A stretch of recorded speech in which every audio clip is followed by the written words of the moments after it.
Hello viewers, நம்ம இந்த வீடியோவில் என்ன பார்க்க போகிறோம் அப்படின்ட்டு பார்த்தீங்கன்னா வந்துட்டு இந்த சாலிட் எடிட்டிங் அப்படின்னு இருக்கா அந்த பார்ட்டில் வந்துட்டு ஒரு 4 கமாண்டு ஒரே இதுவாக சம்மந்தப்பட்ட 4 கமாண்டு அதுதான் வந்து பார்க்க போகிறோம். அண்ட் நம்ம என்னென்ன பார்க்க போகிறோம் அப்படின்ட்டு பார்த்தீங்கன்னா ஃபர்ஸ்ட் வந்து union, subtract, intersect and separate அதனால தான் வந்து பார்க்க போகிறோம். ஏன்னா அது மூணுமே ஒரு காம்பினேஷனில் வந்துடும். டக்கு டக்குன்னு ஒன்று ஒன்று அப்படியே ஈஸியாக புரிஞ்சுக்கலாம். இந்த 4மே உங்களுக்கு மூணுமே உங்களுக்கு எங்கேயோ படித்த மாதிரி இருக்கும். அது எங்கன்ட்டு பார்த்தீங்கன்னா 10th நம்ம செட்ஸு அப்படின்ட்டு ஒரு சாப்டர் படிச்சிருப்போம். அதில் தான் வர்றது தான் இது எல்லாமே. ரொம்ப ரொம்ப ஈஸி அண்ட் அதே மாடல் தான், அதே மெத்தட் தான் இங்கே வந்து யூஸ் பண்ண போகிறோம். நம்ம வந்து இந்த வீடியோக்குள்ளே போகிறதுக்கு முன்னாடி நம்ம சேனல் ஒன்றும் சப்ஸ்கிரைப் பண்ணாமல் இருந்தீங்கன்னா சப்ஸ்கிரைப் பண்ணி பெல் ஐகானை கிளிக் பண்ணி வச்சுக்கோங்க. இப்போ வாங்க வீடியோக்குள்ளே போகலாம். ஃபர்ஸ்ட்டு வந்துட்டு இந்த யூனியன் அப்படின்ட்டுனா என்னென்னு பார்த்தீங்கன்னா இந்த மாதிரி ஓப்பனாக தான் அதில் போயிட்டு வச்சிங்கன்னா ப்ளேஸ் பண்ணிங்கன்னா போதும். மவுஸ் கர்சராக இந்த மாதிரி அவங்களே ஹிண்ட்ஸ் வந்துடும். ஏதாவது யூனியன் அப்படின்னா எல்லாம் இப்போ 2-3 சாலிட் பார்ட்ஸ் இருந்துச்சுன்னா அது மூணுத்தையும் ஜாயின் பண்ணுறது. அது வித் கான்டாக்ட் அண்ட் வித்தவுட் கான்டாக்டில் இருந்தாலுமே வந்துட்டு அது ப்ராப்ளம் இல்லை. நான் அதுக்காக வந்துட்டு ஒரு ஆப்ஜெக்ட் கேட்கும். அந்த ஆப்ஜெக்ட் வந்துட்டு இப்போ வந்து ஒரு இது வந்துட்டு கொடுத்துட்டேன். ஒரு சிலிண்டர் வந்துட்டு at the height of 20 கொடுத்துட்டு என்ட்ரு கொடுத்துட்டேன். இப்போ வந்து ஒரு ஆங்கிள் வேணும் நமக்கு. அதுக்காக வந்துட்டு ஒரு சிலிண்டர் வரைஞ்சாச்சு. அண்ட் இப்போ நம்ம ஒரு ஸ்கொயரையும் அப்படி கனெக்ஷனில் வரைஞ்சாச்சு.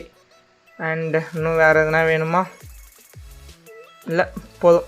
இந்த 2 மட்டும் வச்சு எக்ஸ்பிளைன் பண்ணால் உங்களுக்கு ஈஸியாக புரியும். இப்போ இது 2த்துக்கு வந்து யூனியன் அப்படின்ட்டு என்ன பண்ணுறேன்னா இப்போ காப்பி பண்ணிக்கிறேன். காப்பி சும்மா ஒரு இதுக்காக வந்துட்டு காப்பி வந்து தனியாக வச்சிட்டேன். அண்ட் இதையும்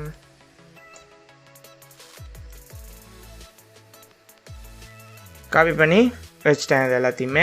இப்போ இதை வந்துட்டு நான் வந்துட்டு யூனியன் அப்படின்ட்டு கொடுக்குறேன். யூனியனில் போய் கொடுத்துட்டோடனே பார்த்தீங்கன்னா ஆப்ஜெக்ட் 1 2 என்டர் முடிஞ்சிச்சு. அவ்வளோதான். இப்போ ஒன்று செலக்ட் பண்ணாலே 2 ஆப்ஜெக்ட்டுமே செலக்ட் ஆகிடும். அதுதான் யூனியன். அதே வந்துட்டு நம்ம இப்போ அந்த யூனியன்லேயே நம்ம வந்து தனித்தனியாக வந்துட்டு இது பண்ண முடியும். என்டர், அவ்வளோதான். இப்போ பார்த்தீங்கன்னா ஒன்று செலக்ட் பண்ணாலே தனித்தனியாக செப்பரேட்டாக இருந்தாலுமே யூனியன் பண்ணால் எல்லாத்தையும் வந்துட்டு ஒரு ஆப்ஜெக்ட் செலக்ட் பண்ணால் யூனியனை எல்லாமே செலக்ட் ஆகிற மாதிரி அதுக்கு தான் வந்து யூனியன் அப்படின்றது யூஸ் பண்ணுவோம். அந்த யூனியன்லேயே செப்பரேட்னு ஒன்று இருக்குது பார்த்தீங்களா? இப்போ எல்லாத்தையும் ஒன்று செஞ்சிட்டோம். ஒரு 2 ஆப்ஜெக்டை ஒரு ஆப்ஜெக்ட் மாரி காமிச்சிட்டோம். ஒன்று மூவ் பண்ணாலும் அப்படியே இன்னொன்று மூவ் ஆகும். அதேமாரி அதை வந்து எனக்கு வேணால் ஒரு ஆப்ஜெக்ட் மட்டும் தனியாக செப்பரேட் பண்ணணுன்னா இந்த செப்பரேட் அப்படின்னு இருக்குண்ணா யூனியனை செப்பரேட் பண்ணுறதுக்கு நான் ஃபஸ்ட்டு இங்கே தனித்தனியாக இருக்குது பாருங்கள், அதை காமிச்சிடுறேன். மொத்தமாக ஒரே இதுவாகுது. அப்படியே கிளிக் பண்ணி செப்பரேட் கொடுத்துட்டு பார்த்தீங்கன்னா செப்பரேட் பண்ணிட்டேன்.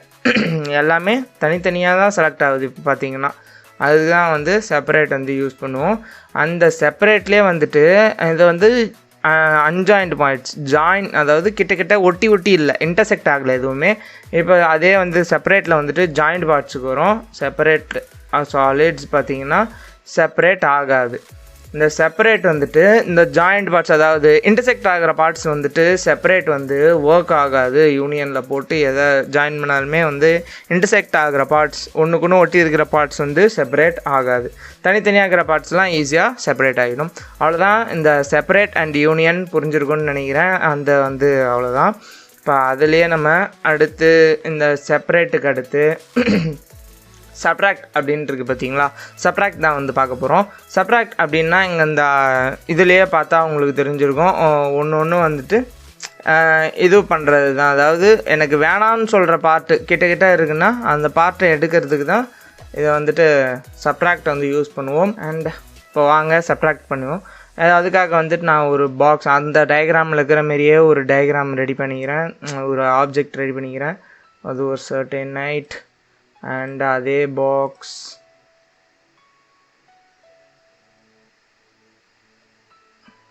அதே ஒரு கொஞ்சோண்டு அப்படியே அது பார்த்திங்கன்னா சேம் ஹைட்டில் இருக்குது ரெண்டுமே. அதுக்காக வந்துட்டு இப்போ செப்பரேட் அப்படின்றத கிளிக் பண்ணிக்கிறேன். இப்போ எனக்கு செப்பரேட் அப்படின்னா என்ன வேணும்னா ஃபஸ்ட்டு வந்துட்டு எந்த ஆப்ஜெக்ட் மட்டும் இருக்கணுமோ அந்த ஆப்ஜெக்டை வந்து செலக்ட் பண்ணிக்கணும். அதாவது இன்டர்செக்டாக இருக்குது பார்த்தீங்களா? அந்த ஆப்ஜெக்ட் வந்துட்டு அந்த இடத்துலையும் கட் ஆகிட்டு, அதாவது அந்த ஹோல் ஆப்ஜெக்ட்டுமே போயிடும்.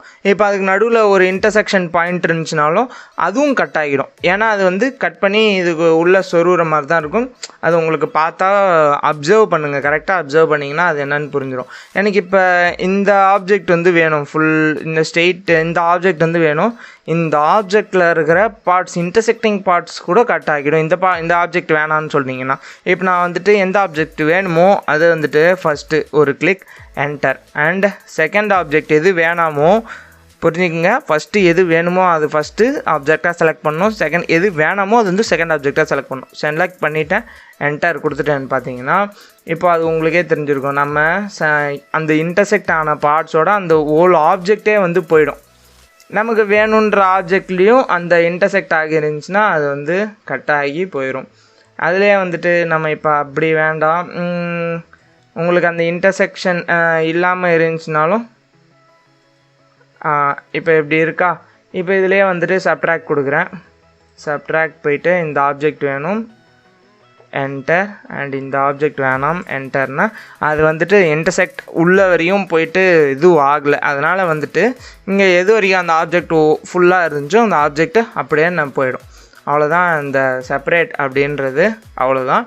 அண்ட் அதுக்கப்புறம் வந்துட்டு இன்டர்செக்ட் அப்படின்றது பார்த்தீங்களா, இன்டர்செக்ட் அப்படி தான் பார்க்க போகிறோம். இப்போ இன்டர்செக்ட் அப்படின்னா என்னன்னு பார்த்தீங்கன்னா, இப்போ வந்துட்டு நான் இப்படி ஒரு ஆப்ஜெக்ட்டு வந்துட்டு இப்படி வரைஞ்சிட்டேன், அண்டு ஃபுல்லாக ஒரு பாக்ஸாக வரைஞ்சிருக்கேன். அண்டு அதையே வந்துட்டு இன்னொரு பாக்ஸ் மாரி